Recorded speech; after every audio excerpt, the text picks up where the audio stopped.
तो आज हम जो टॉपिक स्टार्ट करने जा रहे हैं उस टॉपिक का नाम है इम्यूनिटी। इसको हम बहुत अच्छे तरीके से देखेंगे इम्यूनिटी होता क्या है। आज थोड़ा सा हम बेसिक्स बताएंगे, आप लोग इसको आगे देखिएगा, आगे वाले लेक्चर को भी देखिएगा। छोटा लेक्चर रहेगा आपका, लेकिन पूरा कॉन्सेप्चुअल होगा। आप इसको ढंग से पढ़ें और नेक्स्ट लेक्चर को, ये मेरा जो लेक्चर होगा इम्यूनिटी का वो पहला लेक्चर होगा। छोटा सा लेक्चर होगा लेकिन पूरा कॉन्सेप्ट के साथ भरा हुआ होगा। आप पूरे अच्छे से कॉन्सेप्ट बनाएं इम्यूनिटी के अगेंस्ट की, इम्यूनिटी होता क्या है, और इसके बाद आप नीट वाले एस्पेरेंट जाके एनसीईआरटी को आप अच्छे से रीड करें। तो देखिए आज जो स्टार्ट करने जा रहे हैं वो है इम्यूनिटी। इम्यूनिटी होता क्या है? Overall ability of the host to fight the disease. मतलब होस्ट जो है हमारा बॉडी, वो किसी पैथोजेंस या किसी तरीके से बैक्टीरिया से अटैक होने के बाद जो हमारे अंदर जो डिजीज हो जाते हैं, जिसके कारण फिजियोलॉजिकल चेंजेज आ जाते हैं, उसके अगेंस्ट में फाइट करना। Causing organism conferred by the immune system is called क्या? इम्यूनिटी।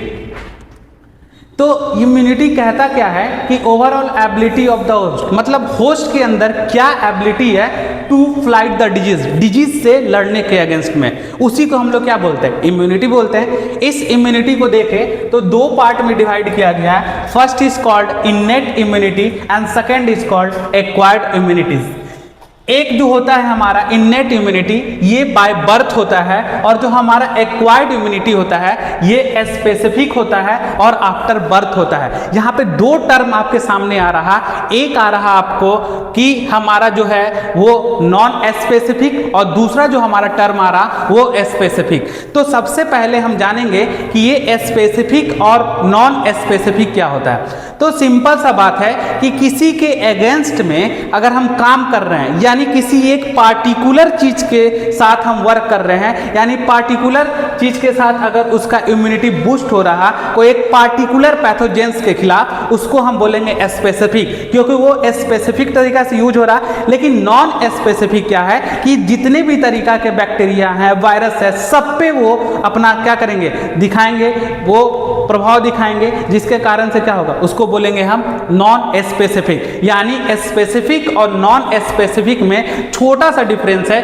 कि किसी एक पार्टिकुलर और एक ही चीज पे इंप्लीमेंट होना और किसी एक ना होकर बहुत सारे चीज़ों पे इंप्लीमेंट होना, जैसे बैक्टीरिया हो गया, वायरस हो गया, सब पे अलग अलग तरीका से इंप्लीमेंट होना, that is called non specific. और किसी एक वायरस पे ही वर्क करना, जैसे कोविड का वायरस, कोरोना वायरस जो था उस पर कोविड में क्या था कि वो जो वायरस था उस पर कोई एक स्पेसिफिक चीज़ ही उस पर अटैक कर रहा था, दैट इज कॉल्ड क्या? स्पेसिफिक। और जो हमारा जो था कि कोई भी बैक्टीरिया हो, कोई भी वायरस हो, उस पर कोई भी अटैक करे, that is called non specific. ये छोटा सा चीज था, लेकिन समझेंगे इननेट इम्यूनिटी ये बाय बर्थ होता है, ये नॉन स्पेसिफिक होता है, और एक्वायर्ड इम्यूनिटी जो होता है वो बर्थ के बाद होता है, इसलिए इसको बोलते हैं स्पेसिफिक। क्योंकि जो बर्थ के बाद हमने वैक्सीनेशन कराया वो क्या हो गया, आफ्टर बर्थ के बाद वो एक किसी स्पेसिफिक चीज पे वर्क करेगा।